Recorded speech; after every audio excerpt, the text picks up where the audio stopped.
What's good, Livewire sports media fans? All right, this your boy, Livewire in effect. Today is March 23rd on a Saturday.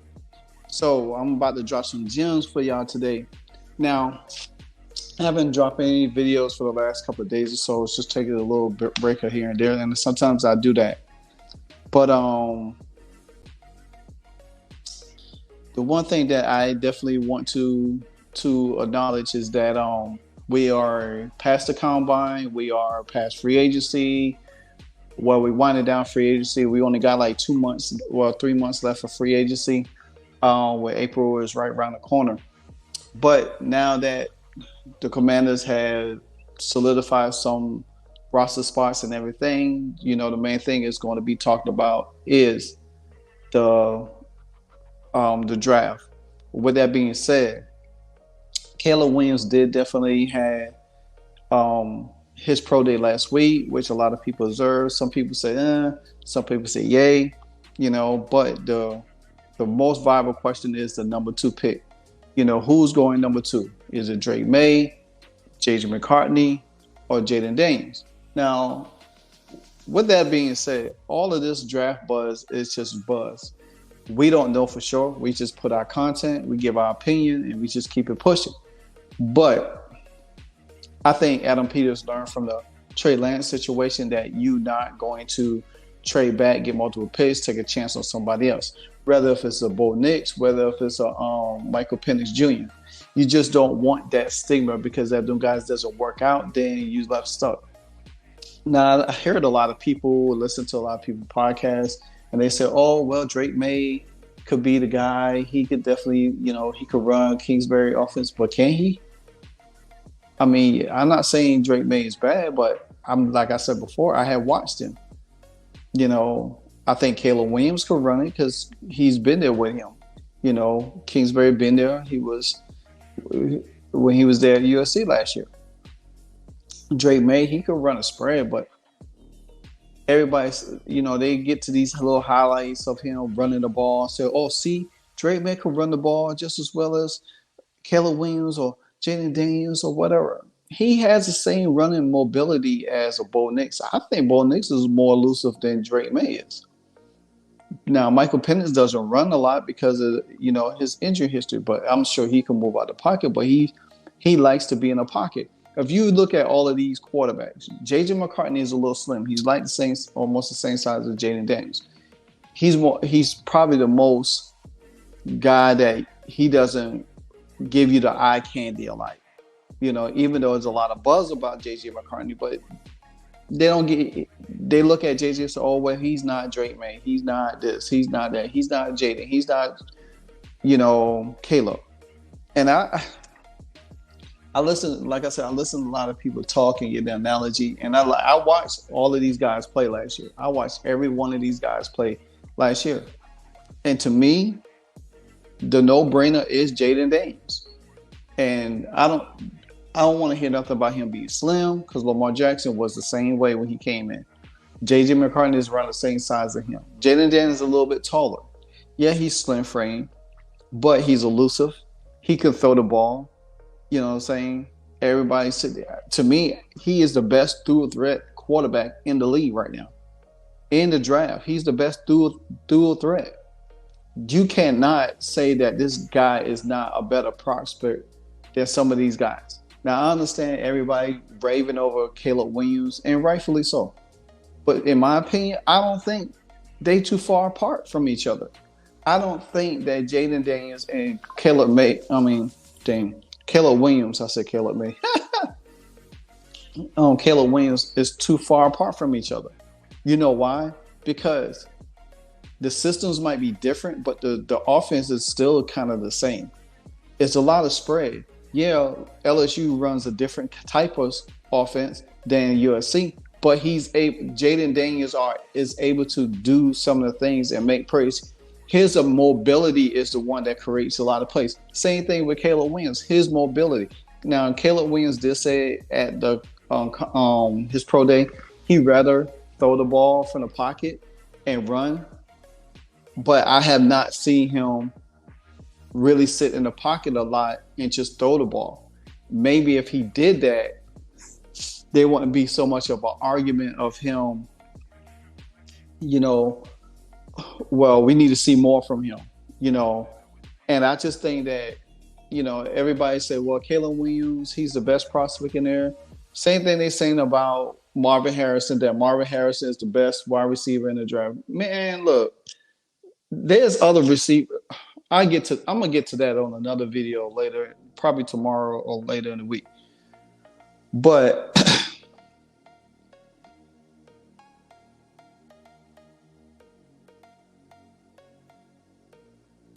so I just think that at the end of the day, that I feel like Jayden Daniels fits better for Kingsbury's offense. He has the mobility, he has the arm strength, he has the talent, he has the elusiveness. He knows how to throw from the pocket. He knows how to throw on the run. I don't see him throw from the run and everything like that. But at the same time, at the end of the day, you can't knock him and say, well, Caleb Williams is way better than him. What makes Caleb Williams so much different from him? What makes him so different? Because he could do stuff like Patrick Mahomes? You can't do that every down. You're going to have to do other things. Yeah, he's elusive. He could run the ball, but I just don't think, to me, I don't think his makeup, to me, I want to see more from Caleb Williams. Like going to the Chicago Bears is going to tell you what kind of quarterback he's going to be. Jayden Daniels he has the best position. To me, I think he's going to succeed better than Caleb Williams. You know why? Because he has a complete coaching staff. If Caleb Williams was not the number one pick and he was probably projected to be 2, 3, or 4, then I could see watch them picking him and fitting him in that offense. I don't want this to be about me not liking Caleb Williams. It's not about that. It's just me evaluating and saying, I think Jayden Daniels, to me, is the best quarterback in this draft. Period. He's the best dual threat. He could do just about everything that's all of these quarterbacks could do and ask for more. Yeah, they're going to say, well, he benefit from Malik neighbors over there. Well, damn, didn't Bryce Young benefit from John Mitchell and Jameson Williams? Hey, did C.J. Stroud benefit from Marvin Harrison, Chris Olave, and Garrett Wilson over there? Did Caleb Williams benefit from some of the receivers that he had, Jerry Rice Jr.? That's not a valid argument. Hell, Joe Burrow did the same thing. And look where Joe Burrow is at. Now, Joe Burrow has a little injury history. I don't know how long he's going to last in the league, but when Joe Burrow is on, he's on. Jayden Daniels, they going to make sure they protect Jayden Daniels. They're going to make sure that Jayden Daniels is going to be in the right system. He's going to be right. So that's why I feel right now that Jayden Daniels, to me, is going to be in the best position. He's going to be that guy. He's going to be that number 2 pick. Now, shout out to Josh Taylor for reposting this on Twitter. And he said ESPN Jeremy Fowler said that Washington is receiving many calls for the number 2 pick and that Washington is listening to offers and going to go through a thorough process with everything and haven't made a firm determination on which direction it will go. Also said that expectation is Washington will likely stay in at number 2 and decide on between Drake May and Jayden Daniels. Also, with that being said, there's a lot of people already said that, and like as I'm speaking to y'all right now, there's a post that just came out this now saying that the Commanders and Patriots not willing to trade with Giants amid quarterback buzz. Especially, you got to think, the Giants, the Minnesota Vikings, the Denver Broncos, the LA Raiders, they all need a quarterback. Washington is in the best position that they haven't been in a long time since the RG3 era. And why would you trade out the number 2 spot just to get stockpile a bunch of picks? It sounds good if there was no quarterback there to be gotten. Because then in that case, Washington would have probably traded for the Justin Fields. They probably would have went after a Kirk Cousins. They probably would have went after a Russell Wilson. Apparently, they don't see that. So they know that one of these quarterbacks, the first 2 quarterbacks, which I ain't even going to talk about Caleb Williams because he most likely going to Chicago. But I'm talking about from Jayden Daniels on down. They know which quarterback is the clear-cut number 2 quarterback. To me, in my eyes, the best quarterback. But Jayden Daniels, you can't miss on him. If you go and say, oh, I'm going to pick a J.J. McCartney, the fan base is going to eat you alive because J.J. McCartney doesn't move that well. He moves, but you can't expect for him to move out the pocket all the time. Michael Penix can't do that. Bo Nix could, but why would you risk it? Drake May, here and there, but at the same time, Drake May, he's not as fast. To me, his speed is about the same as Sam Howell's. So you got a guy that is hella faster than all of them guys. To me, I think he's faster than Caleb Williams. He's faster than Drake May. He's faster than Bo Nix. He's faster than all of them guys that's on the board. He's the best prospect dual threat there is in the NFL draft. And you'll be crazy not to pick this guy. You know what I'm saying? You'd be crazy. Also, say that the Commanders probably, Jayden Daniels is probably the clubhouse leader for the Commanders. And most likely, everybody's going to want Jayden Daniels on their team. Point blank, period. There's no reason why you should not pick them. The New England Patriots sits at number 3. Could come down to wherever the Commanders do at number 2, which is crazy because the Commanders most likely, the Chicago Bears picking Caleb Williams, the Commanders going to pick Jayden Daniels, and then the New England players most likely going to take Drake May. Then that's going to leave the other teams like the Patriots, like the Broncos, like the Vikings, like the Raiders, all scrambling to look for the second-tier quarterbacks, which they're going to come down to J.J. McCartney, Bo Nix, and Michael Penix. And I could see probably Michael Penix going to the Raiders.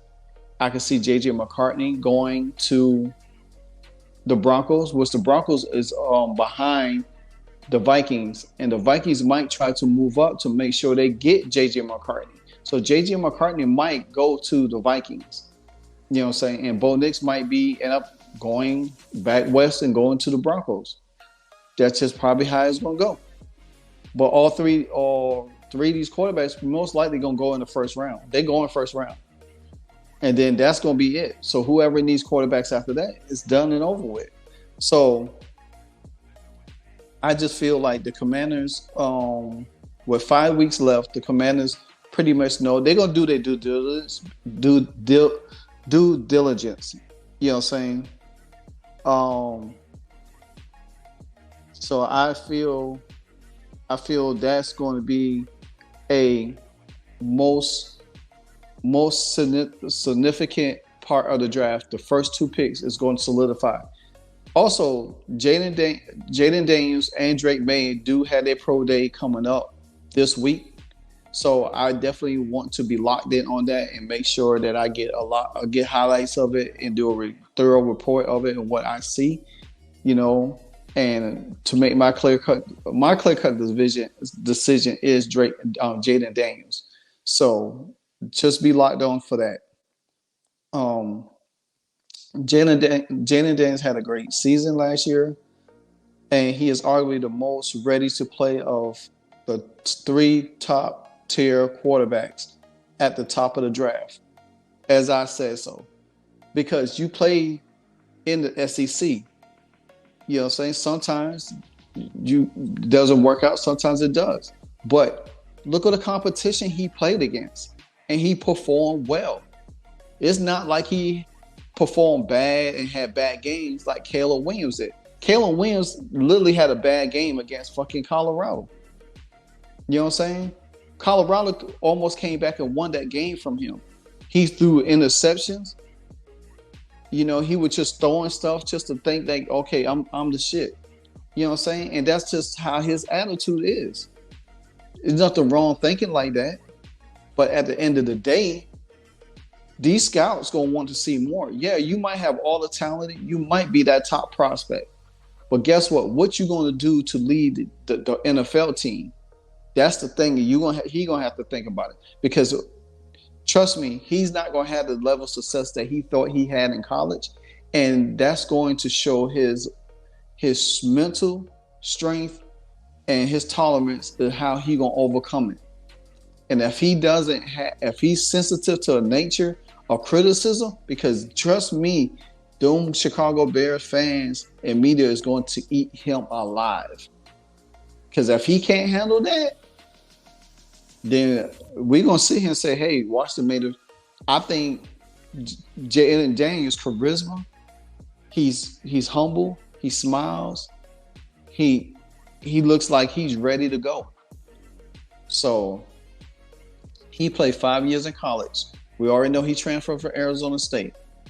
And the reporter said, I think right now and again, this could change in a few weeks. I think Jayden Daniels is the leader in the clubhouse to be the second overall pick. Kingsbury was the head coach of Arizona Cardinals from 2009 and 19 and 2022. While he was there, the Cardinals drafted Kyler Murray with the number 1 overall pick. And he has similar skill sets to Daniels. But the thing about it is, he got similar skill sets, but I think Jayden Daniels is a little bit better. They are both good passers and can also pick up a lot of yards by running the ball. But like I said, Jayden Daniels is taller. So you could think about his throwing ability is to get the ball down the field and lead a receiver. You know what I'm saying? Where Kyler Murray has to scramble a little bit more just to find the open guy. Jayden Daniels going to only produce so much because you're going to have to spy and keep an eye on him a whole lot more. So, with that being said, we'll see how it goes. But we got weeks and weeks away before anything. But definitely next week is the pro day for Jayden Daniels, and we will be locked into that. Until then, like, comment, subscribe, hit that notification bell every time I drop a hardcore video. This your boy, Livewire Sports Media. Now I'm out.